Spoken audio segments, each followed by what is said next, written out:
Bismillahir Rahmanir Rahim. Thank you, Yusra.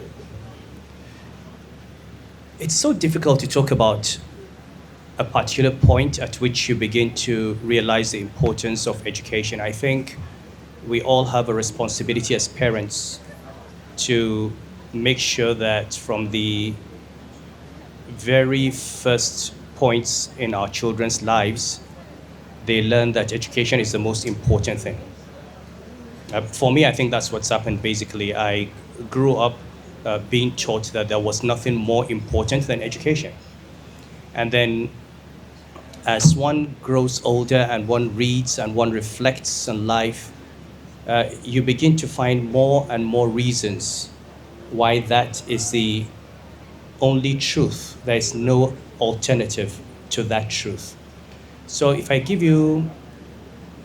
to break it down simply, think about it. Almost everything in this world can be given to you or taken away from you. Okay, you can be given money, and tomorrow today you're rich, tomorrow you're bankrupt. Okay, you can be given a house, you can be given a car, you can be given an aircraft, you can be appointed to a position, and all of those can be taken away from you. Okay, you can inherit them. A relative or a parent can die and you inherit his wealth or his houses or her houses. Education is one thing that no one can gift you. It's something you have to look for, but it's something that when you have can never be taken away from you.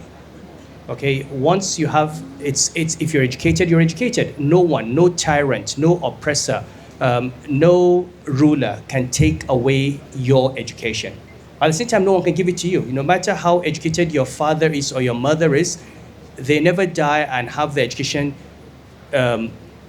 divided among their children. It doesn't happen. That's not so. So if you just think of it in those simple terms, you would say, if I were to spend my time and attach value to something, I would probably attach value to something that no one else can give me unless I look for it, and something that once I have cannot be taken away from me. So in very simple terms, I think that would give you an idea. Thank you so much. So, thank you. So I guess my question is, you're from Northern Nigeria. You're from Kano State, as a matter of fact. And education is so important to you as an individual, but looking at Northern Nigeria in general, the education landscape isn't much to talk about compared to the rest of the country or the rest of the continent. How would you describe the education landscape, and how can you connect it to, say, the rate of unemployment across the country or in this particular region? You know, the whole issue of education is something that goes beyond the people. Okay, and I think we've got to be honest and say that there is a failure of governments as well. Education is one of these huge ungoverned spaces. People don't educate themselves, especially poor people. Someone builds the schools, someone trains the teachers, someone provides the scholarships. And the reality is, in Northern Nigeria, we have not done enough. And I mean, when I was growing up, Northern Nigeria was doing a lot. Yeah, true, I went to school in Kaduna, I went to King's College. When I went to King's College, I went on a scholarship of Kano State. I mean, that was a secondary school. I had a weekly allowance. Kano State paid for my fees, paid for everything. My parents did not pay a dime. When I went to university, I went on Kano State scholarship. Okay, why is it that the younger generation has not been able to get those benefits? So something went wrong in terms of the political class and its priorities. And until we go back to realizing that we need to invest huge resources in education, and they are in fact more important than some of the other things we're doing. We spend a lot of time on, yeah, it's nice to have beautiful roads and beautiful flyovers and beautiful underpasses and beautiful structures and have urban areas. But you need to build the people. You're building all these roads and you've got illiterate children walking on them who are uneducated. Who's going to maintain these roads in the future? So we've got to make education a priority. We've got to invest a significant amount of resources in education, but we also need private individuals to invest in education. It could be supporting teachers, teacher institutes. It could be providing scholarships for children. But until we do that, we're going to keep falling behind the rest of the country. And I think northern Nigeria lost it at some point. Maybe starting from the 1980s, it's been downhill, while the rest of the country has moved on. I love that you said we all have a part to play. One thing that stood out to me was, I know a while ago you had a conversation where you spoke about this letter by the British that stated that you must not educate the northern Nigerian child, because if you do, you will create intellectuals that, I think, the kind of intellectuals you have in Morocco, right? So how do you think that is still affecting the typical northern Nigerian child today? Well, so first of all, just a letter. I think, northern Nigeria had the misfortune after colonialism to have been governed by 3 governors who came from the Sudan. And in the Sudan, the British had a very tough time with the Mahdi. So when they came in, they had a policy of trying not to cultivate the kind of progressive Muslim intelligentsia that they produce in Egypt and India. So British colonial education policy was designed to provide a technical education, but not to open the minds of people. You'd be surprised that there was a year in the 1940s where northern students who gained admission in the University of Ibadan were refused permission to go because they were being infected by corrupt ideas of independence in southern Nigeria. I mean, there's a whole book on this. It's called, and I think you should read it, by Peter Tibinderana. It's called Colonialism and Cultural Change, Education and Cultural Change in Northern Nigeria. It's a fantastic book. You do that and you can understand how a northern elite was brought up on the assumption they've got a hierarchical system. Men were superior to women. You've got a hierarchy in the classes, and at the top of that hierarchy was the white man. And people actually believed it. Okay, and that is exactly how the system was built. But beyond that, I think we underestimate the real impact of the processes of power. Now we speak in English. You're my daughter, I'm speaking English to you in Kano. Why? English is the language of the colonial master. Okay, so without even being conscious of it, we act out the role of the colonial subject. Okay, and language is a very powerful medium for control. Now, when you say education in northern Nigeria, you're talking about Western education in northern Nigeria. All these Almajiris that she talked about, people who are able to read the Quran from the beginning to the end, are taken as illiterates in our system. Now, if they were in Egypt or Morocco or Saudi Arabia and they spoke Arabic, they'd be literate. But because we are in a post-colonial, British post-colonial state, Arabic is taken as a non-language. So they've studied the Quran, they've studied Arabic, but they are illiterates. By that definition, by devaluing their education, you have already foreclosed options before them. You're not thinking of, why can't they be doctors? If they study in Arabic, why can't they study medicine in Arabic? Or Hausa? I mean, I've said that over and over again. We have created distances between people and education. You want to be a medical doctor in China, you learn in Mandarin. You go to Germany, you learn in German. You go to France, you learn in French. Why can't you be a medical doctor taught in Hausa language? Or Yoruba or Igbo? Why not? Okay, now, so the barrier is linguistic. The second distance I think we've created is this distance where we have this idea that an education can only be in a particular type of space. Now, I've made this point before. I know it's been controversial, but I've said that you do not need a school built formally to have an education. You can do it in a mosque. You can do it in a house. And if you take the history of Islam, if you take Al-Azhar University, if you take Zaytun, if you take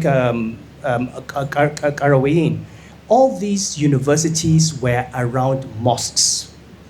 Okay, why is it? I mean, I go to a village and there's a Friday mosque, well built, and there's no school. And I'm told the children cannot go to school because we have not built a school. If you pray Fajr at 5:30, between 5:30 and 2 p.m., that mosque is vacant. The children in that village can come in and have primary education. Why do you need to wait until you can build a primary school? Why can't you bring the teachers to that? Okay? So we've created a second distance, apart from language, we've created a distance in space. The final distance we've created is that we have put a gap between us and technology. The world today is such that on your phone, you can learn anything. You give a child a tablet, and you can teach him, and you can give him the same education that a child gets on the streets of London. This is what is happening all over the world, in Bolivia, in Mexico. So I think it's about thinking out of the box. It's also about making this a priority where we have an evidence-based approach and say what is wrong, what are the barriers we need to attract, what are the low-hanging fruits that we can go after. Can we please clap for him for that? Please only clap if you feel I've said something worthy of clapping. Don't listen to her. No, you have. You actually answered two of the questions that I was going to ask you, so I'll have to ask another one. So your first point was about the linguistic barrier, and you made me think about Ngugi wa Thiong'o, the Kenyan author who passed away, I think, earlier this year or last year. And I'm just thinking, if we were to follow his theory of using African languages as a medium of communication, and to write, to speak, and just to abandon the colonial languages and stick to our traditional languages, how progressive do you think northern Nigeria would be in, say, 2030? I mean, so look, I would never advise that we abandon any language. Okay, I believe in studying languages. Okay, I've spent my time studying English, I'm studying French, I'm studying Arabic, and I think if I could learn more languages, I would. Okay, language is an important medium for communication, and in the world in which we are, there's no way you can go without what are now called international languages. Okay, people are now going to learn Mandarin because of the rising importance of China. Okay, so that is not the point. The point is not about abandoning English. But let's know that English is a language. It is a language. It is not the language. Okay? So every Nigerian should speak English. Every Nigerian, if left to me, every Nigerian should speak English, should speak French, should speak Arabic. And Africa has a triple heritage. Ali Masri made that point. You've got the heritage of African traditions, you've got the heritage of Islam, you've got the heritage of colonialism and the Christian world. This is something we cannot break away from. It is part of our history, okay? But it's a strength. However, every study I have looked at by the World Bank, by UNESCO, says that when you teach young people in their mother tongue, they learn faster. You increase the number of years they remain in school. You reduce the dropout rates. Okay? You study in agriculture from a village. You've got all the vegetation in your village. You know the names in Hausa. You fail the exam because you don't know the Latin name for those words. I mean, how sensible is that and how reasonable is it? Okay? When you study medicine, you don't speak English to the patient, you just do it. You perform a surgery, you don't do it in any particular language.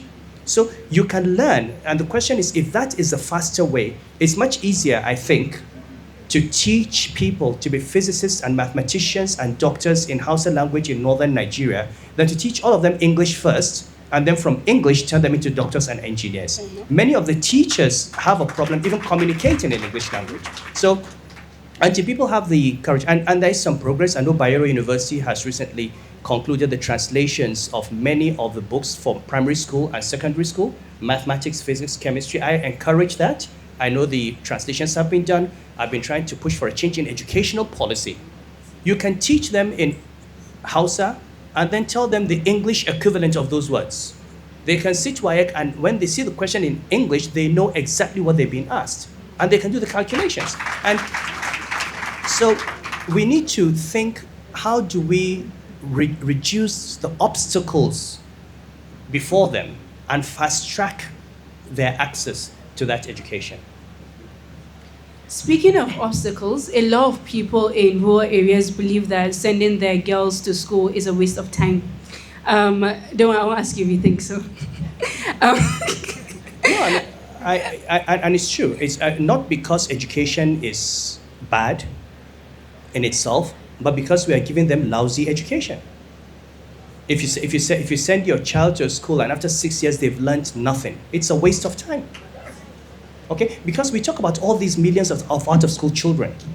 Have you looked at the number of children who have actually gone through 6 years, 12 years of education and who are neither literate nor numerate? It's a huge number. So you have children theoretically in school, but out of school. And you can test it, and I've tested this empirically. They know. I'm traveling and I see a line of children. These are from an Islamia school. These are from primary school. And I stop. And I go to the girl in Islamia school and I ask her a question in Arabic. And you'll be surprised, she knows ism, she knows fi'l, she knows harf, she knows fi'l al-madi, she knows fi'l al-mudari. She's able to construct sentences in Arabic, and she's in primary school in Islamia. If Nigeria rises, every part of Nigeria would rise. Okay? Now the north is a big problem because of the sheer population in the north. If you've got high levels of poverty in the north, it brings down the country. If you've got insecurity in the north, it brings down the country. So Nigeria is some of its parts. It goes back to where we started, education. If you don't educate the northerner, if you don't create an opportunity for northern youth to rise, the north will continue to lag behind the rest of the country. But then this horizontal inequality also creates its own insecurities. Part of the reason you have insecurity in the north is horizontal inequality. Is the sense that some parts of the country are poorer than others. In some parts of the country, you've got poverty of 80%. In other parts, it's much less.